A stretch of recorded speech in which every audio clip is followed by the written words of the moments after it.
Hello and welcome to Leadership and Neurodiversity. This is a re-recording of the presentation made on February 5th at Fordham University.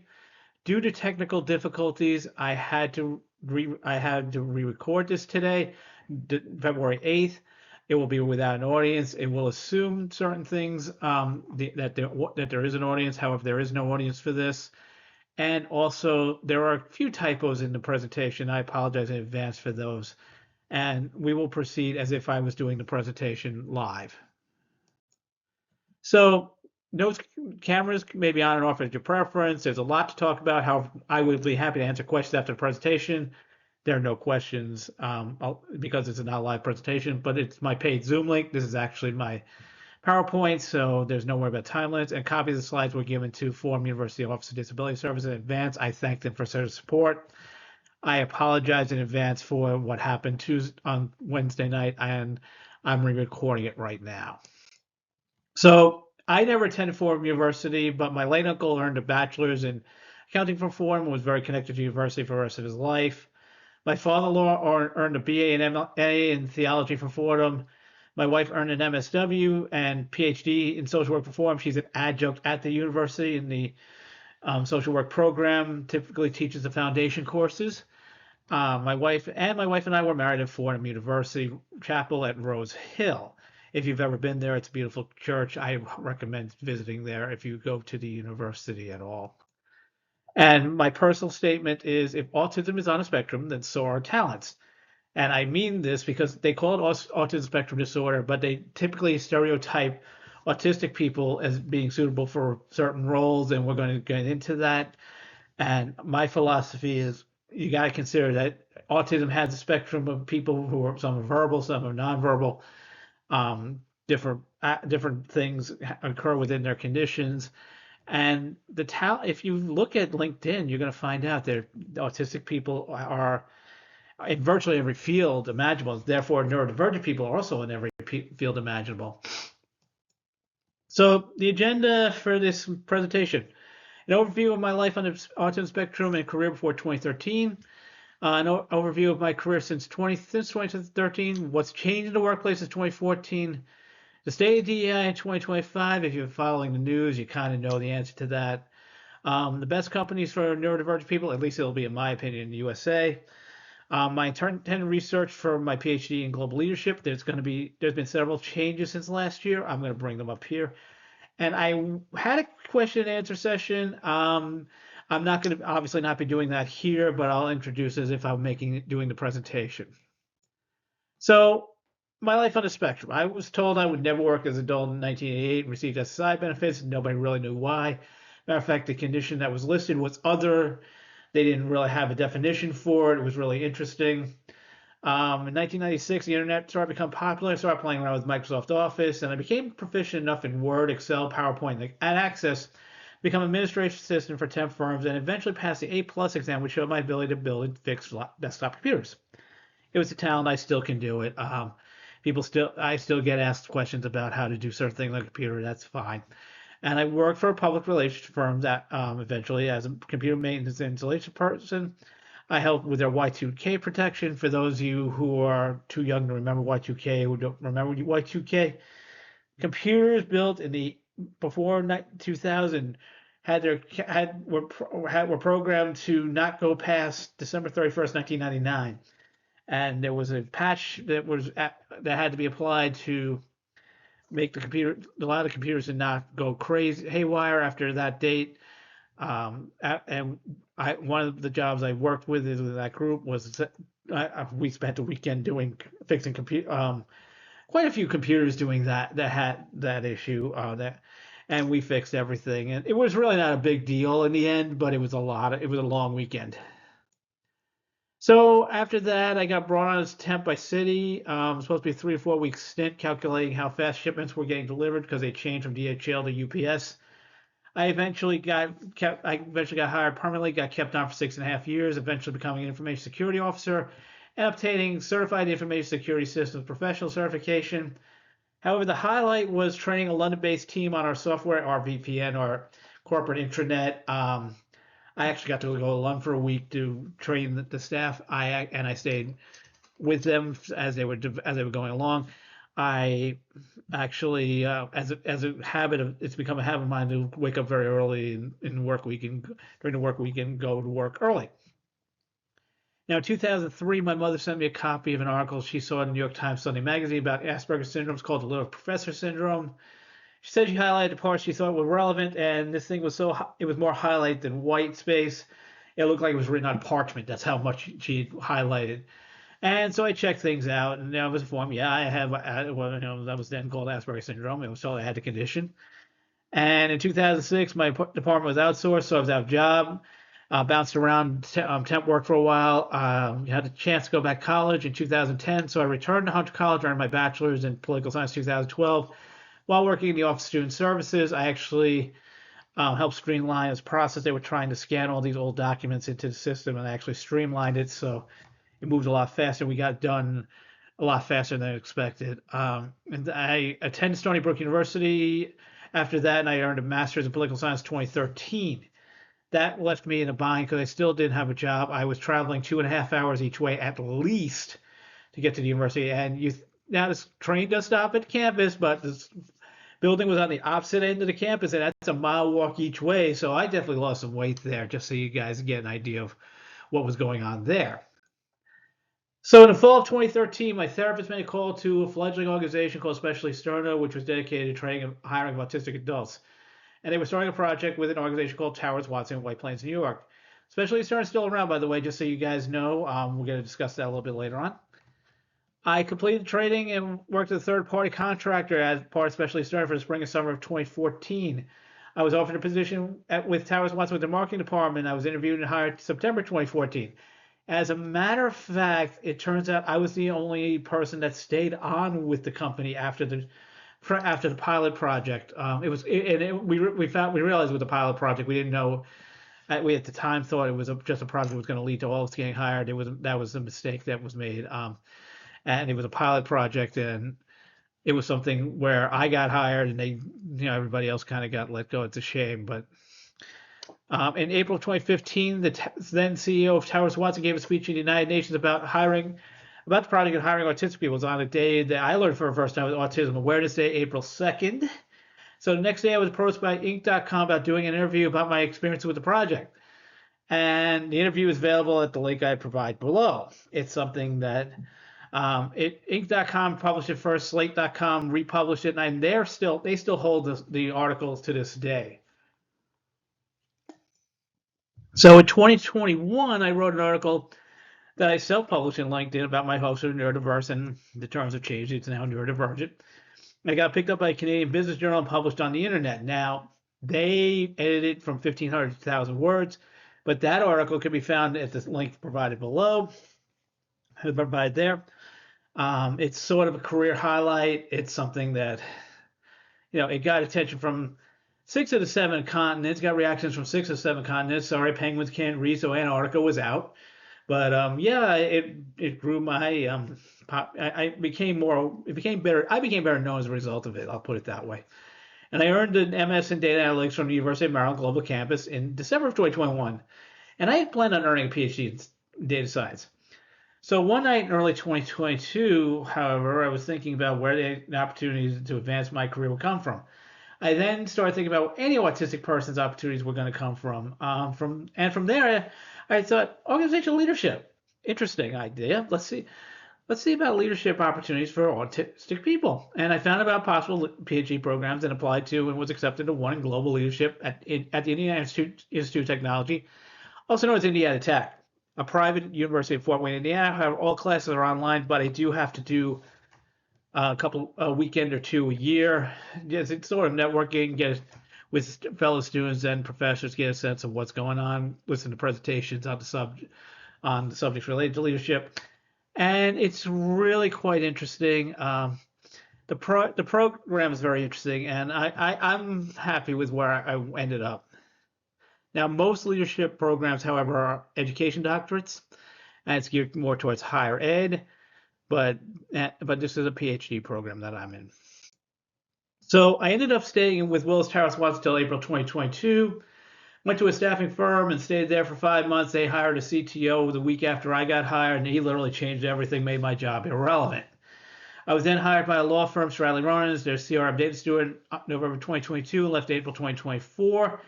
I joined the Helm Healthcare Firm's data analyst in September of 2024. Been there ever since. And I remain in the PhD program, currently holding 45 doctoral credits, and I'll be completing the classroom portion of my program August of this year, and will take the rest of the year to write out my theories as if it was a book for HR professionals and executives of global corporations. I'm thinking of doing a self-published book on the subject. Get an idea. It's not quite a qualifying paper type thing. It's not academic per se, but I can probably convert it to one if I had to. It will have references, so it will be. So I guess you could say semi-academic. We'll see what happens. So let's change. What's changed in the workplace since 2014, and a lot has. Neuro inclusion became a hot topic in the workplace, and advocacy for the interview process became more manageable as a result of changes in some companies' hiring process, such as possibly finding out how the person interviews best. I do better on one-on-one than a group interview. Group interview is very nerve-wracking for me. Some companies offer the questions in advance. Now, I don't necessarily agree with it because the nature of conversations don't necessarily work that way for me, but it's up to the individual. Some major corporations started neurodiversity hiring initiatives to bring neurodivergent talent to the workplace, and this has changed a bit. It kind of, we're going to discuss that in a minute. We'll see. I'll show you. I'll tell you what I'm talking about. There's several issues with the initiatives, though. One, there's a tendency to isolate those who are hired through these programs from the rest of the staff. Happened to me. I found out from other people who've been through these initiatives. They get isolated from the rest of the staff. I think integration of staff is very important. That's something I'd like to see change. Number two, the work is based on repetitive tasks, and that goes back to a stereotype that autistic people prefer working in repetitive tasks. That's what we're good at, and I strongly disagree with that. Three, there's usually no upward mobility or opportunities for career development, and I say usually because I haven't seen anything that any place that has a neurodiversity hiring initiative that actually offers it, but I'm sure there is. I just haven't seen it, and I want to acknowledge that that's a possibility. And four, those who try to seek employment elsewhere may be unable to find new jobs if they have difficulty with the interview process. I freely admit I'm the worst interviewer I could think of. I have a hard time with interviews. I get through them. I think I've had a lot more experience in the last few years. I think that it's helped that I can do that, but a lot of people have. It's nerve-wracking in general, and I think that scares a lot of people, neurotypical and neurodivergent alike. So here's the state of DEI in 2025, and if you've been following the news, I think you know where I'm going to go. Unfortunately, with the U.S. Supreme Court eliminating affirmative action in colleges, many of these same schools are now rolling back our DEI initiatives. Includes programs for all marginalized populations, including neurodivergent students. Unfortunately, in the last week, we saw West Point announce that they were shutting down all clubs for ethnic or other reasons. Therefore, to support other people who are not white, who are not white. And I'm sorry to say, I mean, that's the way it works. And the same has to be said for the corporate world. Now, many companies have curtailed or completely eliminated DI programs like the past 12 months, well, like last 12 weeks, maybe 12 days even. Walmart, Ford, McDonald's, Google, and Meta, which is Facebook, are just some of the companies that reduce or shut down the programs. Costco, most of the airlines, JP Morgan Chase have all said that they're committed to continuing it. And there are others that have said so as well, but it's kind of hit and miss. However, with the Department of Justice now saying that they're going to be looking into these programs, I wouldn't be surprised to see it curtailed or knocked out completely by the end of 2025. And neurodiversity hiring initiative took a huge hit in 2024, with major corporations making any sort of effort to source or hire talent. Eventually, still exists. It works with all neurodivergent people now. However, their work was reduced considerably last year, and they only had an initiative with Goldman Sachs at the end of the year. That was the only thing they had all year. And what Goldman Sachs did was they offered internships to begin with, and then they said they would convert the internships into full-paying jobs. And that may be a workaround. I don't know. I'm not sure. I don't know what the future holds, but it's not looking very good for neurodivergent hiring initiatives or set aside for neurodivergent people. And in a way, it makes sense. I have to say, I think that you should be hired based on talent, and that's important. And I think that hiring just because you check off a box saying you're neurodivergent doesn't make you qualified. So there is an argument for that. So what's the next step? There needs to be changes in hiring format, but there also needs to be more self-advocacy for what each of us needs to be successful in the working world. I think self-advocacy is going to be the key element that picks up in 2025, 2026, 2027. And I have a feeling that that's going to be a key element in how neurodivergent people progress in their careers. And I believe we're our own best advocates. We're the only ones who can say what we need. And I choose not to allow any organization to speak for me. I can speak for myself. I'll let you guess who I'm taking a shot at with that one. But you can very much figure it out. But at the same time, businesses need to be better educated. The minimal cost of most accommodations versus the massive cost of litigation and bad publicity. More than 90% of accommodations for disabled people as a whole cost $0 to $500. Think about that as opposed to you refuse to make the accommodation, that's discrimination. You're gonna look real bad. It's going to cost a lot more than $500 to hire an attorney. When I worked at Stradley Road, you typically paid considerably more an hour for an attorney, so you can imagine how much it's going to cost. But here are my 5 best companies, in my opinion, for neurodivergent employees, and they are first SAP. They're committed to having 1% of the workforce coming from the neurodivergent community. They are the original neurodiversity hiring initiative. They started in 2013 with Specialty Sterna. They're still committed. They're based in Wilmington, Delaware. That region, Wilmington, Philadelphia, is probably the most neuro-inclusive in the country. I find that they do great work. Philadelphia as a whole is committed to hiring autistic people. The city of Philadelphia has made a commitment last year to hiring 500 autistic people. They have a great research program at Drexel University. I think you're going to find that they are pretty much the top of the line in neuro-inclusion in 2025. New York, it's more companies than there is than government that's neuro-inclusive. I wish I could say more than that, but I don't see it in New York. Number 2 is Deloitte, and they've had one of the longest running programs and the one most likely to come up in conversation. I find that a lot of people talk about Deloitte because they've been around for so long with the program. Curiously, I have 2 connections at Deloitte through my master's in data analytics, and I have another connection who works in the UK. He has an organization called Neurodiversity in Business. He's working to get companies in the UK to be more neuro-inclusive. He also is a great advocate for his son, who is a non-verbal autistic person, who is using an Apple iPad to communicate. And it's a great story. And he's trying, and his name is Dan Harris. He's trying to get companies to donate iPads so they can be given to other nonverbal autistic people to improve communication. I think, and he's been doing great work. I have to say, absolutely admirable. Tremendous job on his part. And number 3 is Goldman Sachs, and they just did an initiative for entry-level jobs, or really it was internships, but they said they'd be hired for once the internship was over, with starting salary close to mine. So it's well worth looking into. They're committed to working with population. They do great work. I think their approach is going to be the model for the future for neurodiversity hiring initiatives, because I think the DEI thing, the elimination of DEI, is going to force their hand, and I think that might be the only workaround that I can think of. Wells Fargo, number 4. They have a 99% retention rate, a wide variety of jobs, strong commitment to the program. However, they're also committed to make sure the initiative won't be necessary in the future because neurodivergent people will be able to get in through their talent. Philadelphia-based initiative, tremendous job. I saw this on LinkedIn 2023 and really fell in love with what they're doing. They do tremendous work. I think they are to be commended.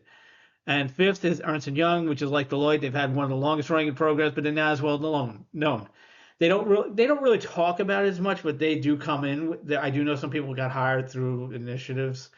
Other company that comes to mind is JP Morgan Chase.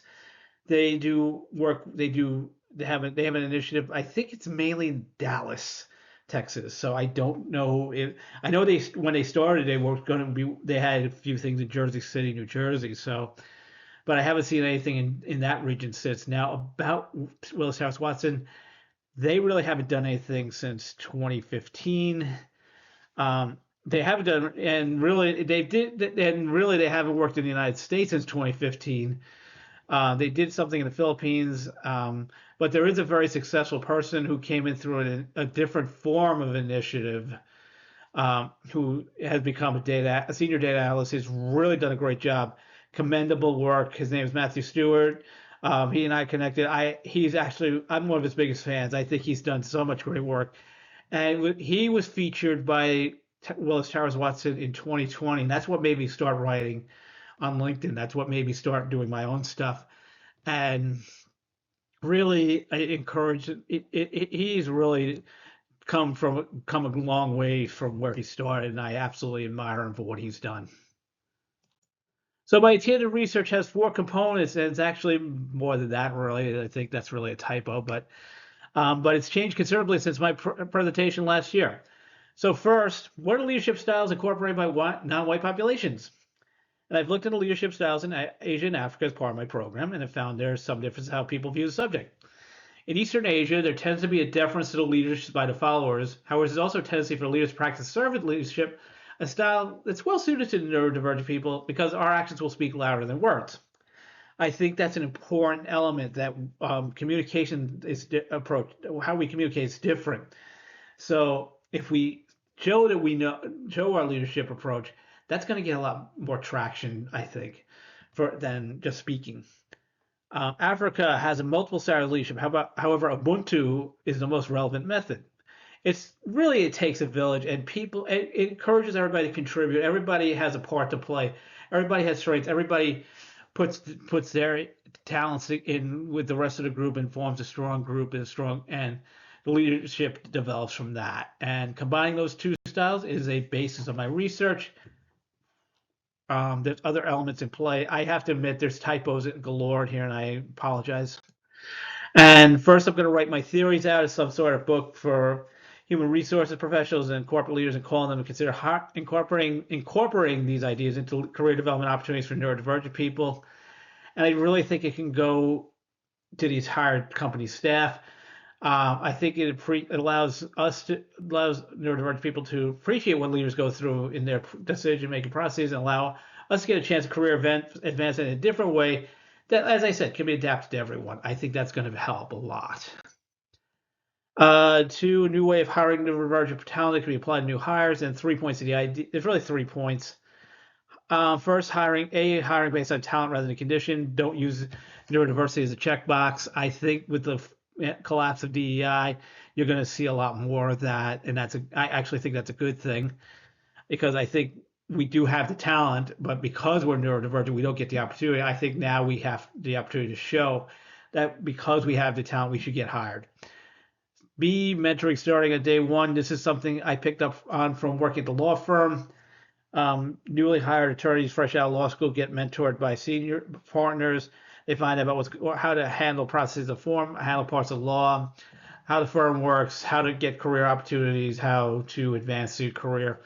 I think this can be applied to everybody, and I think if neurodivergent people get a chance to do that in particular, we're gonna feel appreciated. We're gonna want to stay with the company. We're gonna want to stick around because this is a company that gets us and understands, that appreciates what we're trying to do. We feel like we belong here if we get that mentoring. C, there needs to be a next level for those who seek it.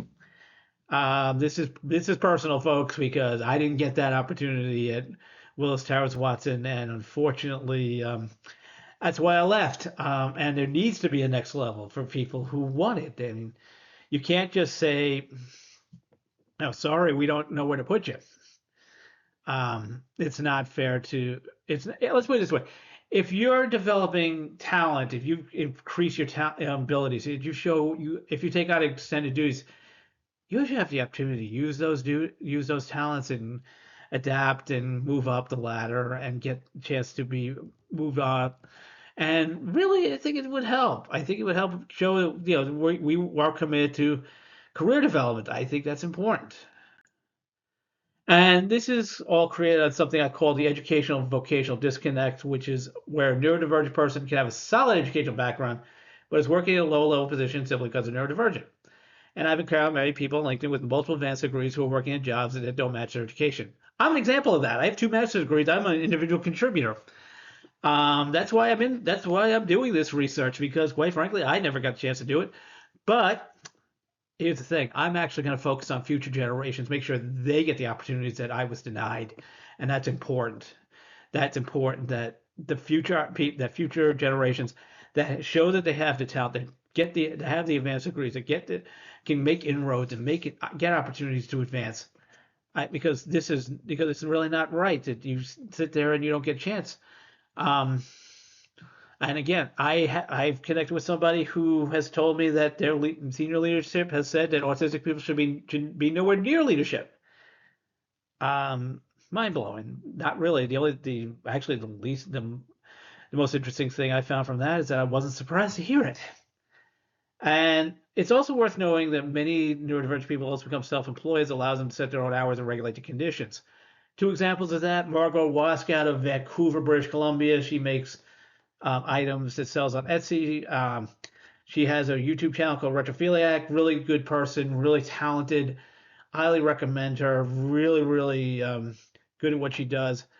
If you get a chance, check out the Etsy store or check out the YouTube channel. Give her. I think she really is good at what she does. There's also a gentleman named Mike Bedford who does coaching for neurodivergent people. He's neurodivergent as well, and he's absolutely brilliant. I admire him deeply. He's out of Northern England. He and I have connected on many things, including the sport of rugby league. We won't go into that, but he's always coming up with intelligent posts. He knows what he's doing. Good guy. Highly recommend him. Um, Another one that comes to mind is an artist named Amanda Haybert Hughes. No relation to me. I'm not related. Does this thing called gated art. Really Century Gated Art, I believe it is. Really good.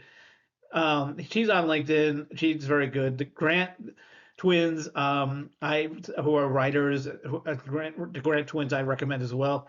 They're a really smart pair of people. I admire them greatly. Now, neurodivergent people have represented virtually every field imaginable, yet stereotypes remain that we're best suited to STEM careers or repetitive tasks. I'm not going to say anything about Elon Musk or Kanye West, but they are both have stated they're autistic. Dan Aykroyd, the actor, has stated he's autistic. There are athletes who have come out as autistic. I know several attorneys who are autistic. I know doctors who are autistic. Other neurodivergent conditions are in play too: ADHD, slow processing.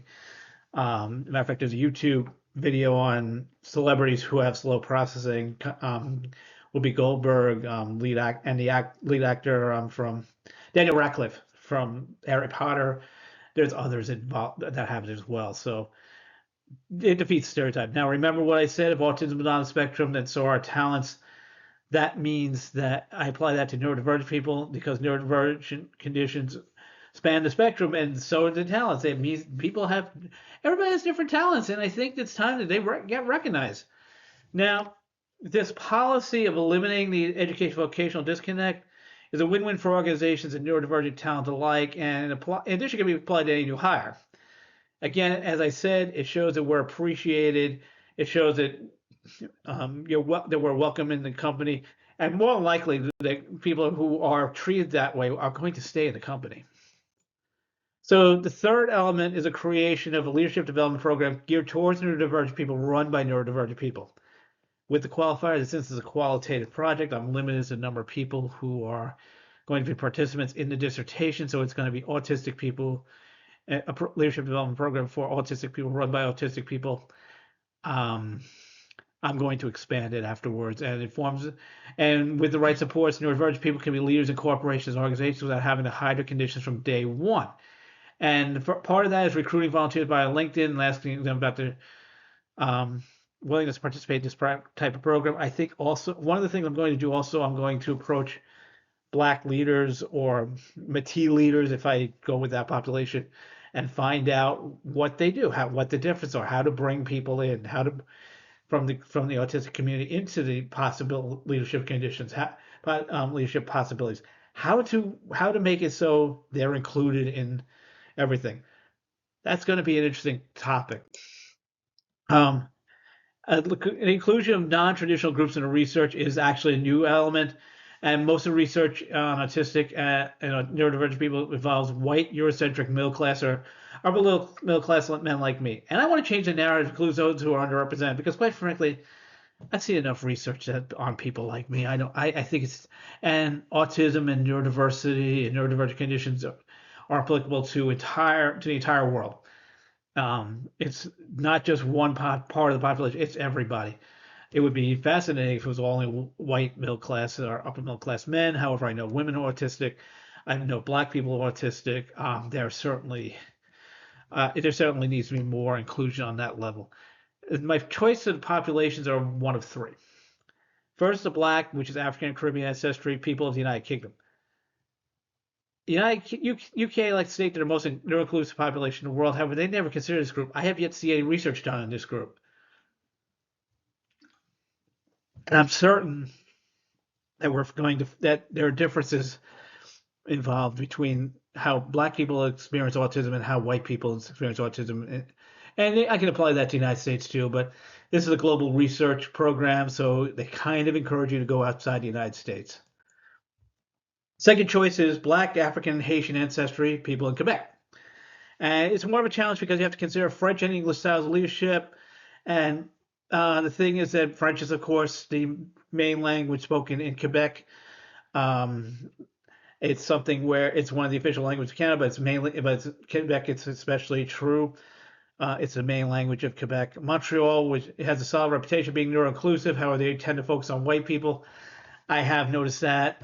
Maybe I'm wrong, but one of the good things they did, the Montreal Canadiens Hockey Club last year did a thing for Autism Awareness Day or Autism Appreciation Day, your choice. It's April 2nd, where they showed autistic people around the back offices help answer the questions. I included them in the pregame ceremonies.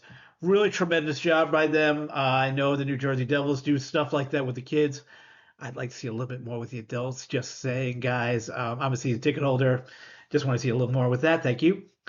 Third choice is the Métis people, which is part First Nations, part European fathers, First Nations mothers, typically people of Canada. And it's a situation where segregation and discrimination take place, much the same as the other two groups, but they've never been considered in any research. But in all three groups, the question is going to be whether within the leadership development program, how much does systemic racism and prejudice play a role in reducing opportunities, and how much does autism play a role? And I think the combination is going to be a combination of the two. It's a really good question. It's going to be a qualitative research project because I want to capture the true voice of the subject. I want to record what they're saying. I want their voices to be heard verbatim. I don't want to make any, I don't want any Likert scales. I don't want anything like that. So I'll start with autistic people and expand after the research has been completed. And this is something that's going to go far beyond a PhD for me. This is a lifetime thing. This is going to be the rest of my life. This is my passion. This is my commitment. And I hope you see that I'm passionate about this subject through this presentation. So it's going to be built around several theories. First, resilience theory, which focuses on how well someone overcomes adversity. First done by Norma Garmezi with children whose parents passed away. It's expanded to everyone who's faced adversity in some form or another. And the neurodivergent community has had many adversities to overcome. Therefore, it's a great choice for this program. Believe me, it's almost a no-brainer because it's something where, yeah, we deal with a lot. We have to overcome a lot to make it happen. The second thing is servant leadership. It was first considered by Robert Greenleaf in 1970. And it's built around serving those who follow you and combining their ideas with your own to create the best possible scenario. And this type of leadership focuses more on actions rather than words, making it suitable for neurodivergent people because their communication style may be different from neurotypical leaders. You may notice that my style of communication is a little bit loud and a little bit fast and a little bit confusing. I think my actions will speak louder than words.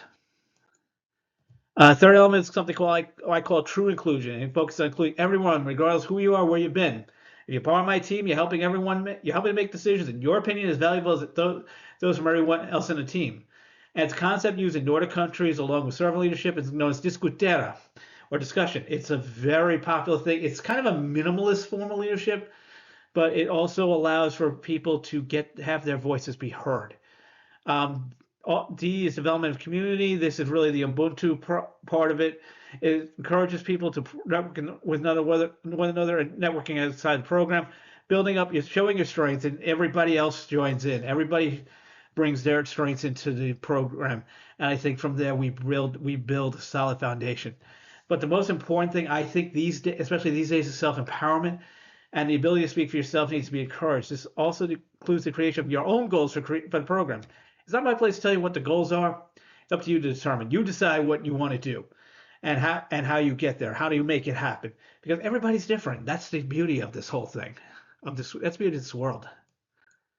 And it's going to be built around a self-created concept called armor that replaces masking. Masking is something where you try to act like you're happy or you're calm, and truth is that may not be the case. So we're going to create some. I created something called armor, and it means accepting. A is for accepting our strengths. R is for recognizing our talents. M is managing our lives and our careers. I think that's going to be important because we decide how we go about meeting our goals. How we decide how we go about living our lives. Organizing ourselves in our community. This is the Ubuntu part of it. This is where we bring in ourselves. We show our strengths. We help encourage others to do so.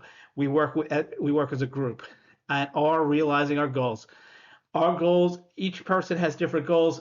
I can't decide those goals for you. You have to know what those goals are. You have to know how to you decide how to get there. You make it happen, and you'll succeed. That's important. So, in addition to all of this, I started a group on LinkedIn called Leadership and Neurodiversity and have a website called leadershipandneurodiversity.com. Again, I apologize for the typos. These are used for expressing my ideas, listing research articles, discussing my research as it progresses, etc. I kind of did. I still have the group, but I'm focused more on the website. I have to tell you. But it's something where the website I'm trying to push a little bit more. It's just the way it is. The research can't officially begin until I complete my classes, which is going to be this summer. August 17th is a key day. That's the day of my last class. However, I can develop the concepts I mentioned earlier and build my literature review, which, believe me, is extensive. It's focused more on neurodiversity hiring than leadership and neurodiversity. There's virtually nothing on leadership and neurodiversity. You look in EBSCOhost, which is the main academic database, and you're going to find virtually nothing. As a matter of fact, you will find nothing so far as of this date. Now, there's two other researchers in PhD programs doing similar research. First is Nikita Williams, who's currently attending UNC Charlotte, working towards PhD in organizational leadership, and wrote her master's thesis on this subject. Brilliant stuff. Go look it up online. I absolutely thought she's fantastic. She's definitely someone to watch for in the future. She's about the same stage I'm at in the PhD program. I think she's going to get done first, honestly, because I have the twist of bringing in non-traditional or non-white people. I think that's going to be a little bit more challenging. But believe me, there's no academic rivalry between myself and her. I respect her tremendously. And there's also Zuzana Mishko, who is attending Montclair State, working towards her PhD in clinical psychology. And they're both graduates of a master's program at Montclair State. They both work with the same professor. I have not connected with this professor. I don't remember her name. I would love to connect with her, pick her brain about what she thinks about leadership and neurodiversity, because I think she's got two very talented. She brought out two very talented people. And they're both in different stages of doctoral programs. We're all connected on LinkedIn. There's two others that I've connected with who actually focus on people who are leaders who actually realized they were neurodivergent after the fact, after they became leaders. So a little bit different. But I actually hold everybody who does this in high regard. There's no academic rivalry. We all work together. We all work on different things. And we all contribute different things. I think that's a key element here. And how to contact me. I can be contacted through my LinkedIn profile, which is here. Do not use whughesaustralia.com. Boy, I apologize for that. Try WilliamHughes11@hotmail.com. You can find me there. I'm active on Upnotch, a peer leadership group that mentors each other. There's a neurodiversity community on that site. It's just becoming active again after about a year of not really being active. It's getting more active again, and I hope to see it continue. I have a YouTube channel called Leadership and Neurodiversity, where I practice on improving my presentations for what will eventually be my dissertation defense.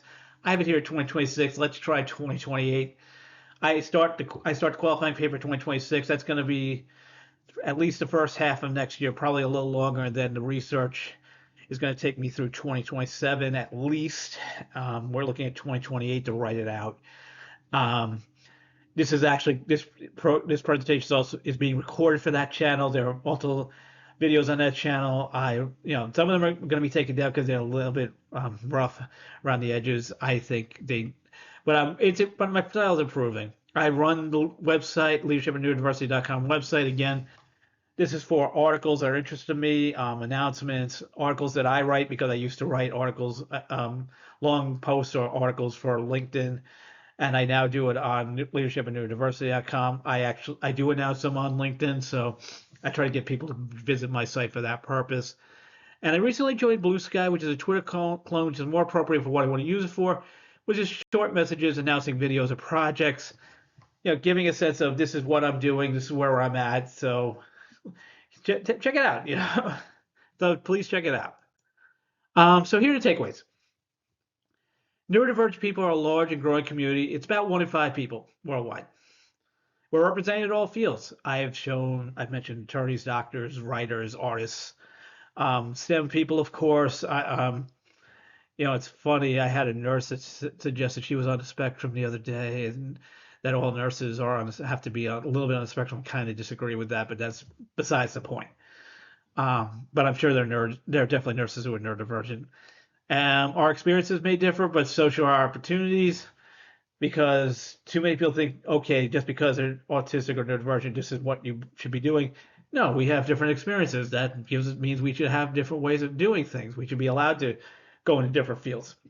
And we deserve the chance to develop our careers in the manner we choose. Working for a corporation, working for an organization, self-employed, it's up to us what we want to do. That's important. It's important to see that happen. And we're really not seeing that happen. I want to see not only corporations. I want to see nonprofits pick up on it. I want to see more support for self-employed people. I think that's something that really doesn't happen. And finally, the current measures of career development and advancement are not neuro-inclusive. As I've mentioned earlier in the presentation, I hope to see that change. Take a look at what I wrote, what I put up earlier. I think it's a great concept, putting it all together. It's going to change the way things are done for not only neurodivergent people, but for the entire world. And I think that's going to help out a lot. I think that's it. Normally, at this point, I was going to have Q&A. I did have Q&A, and I didn't really have any. I don't have any here because I'm not with a live audience. But I want to thank you for watching. I do apologize for speaking very quickly. It's just my nature. I'm a New Yorker. I have been taking sips of soda during the presentation, so I apologize if you heard me do that. My mouth runs dry very easily. I'm a little nervous. I was a little nervous when I've been doing this, so I hope you understand. But I want to thank you all for watching, and I'll see you in the next video.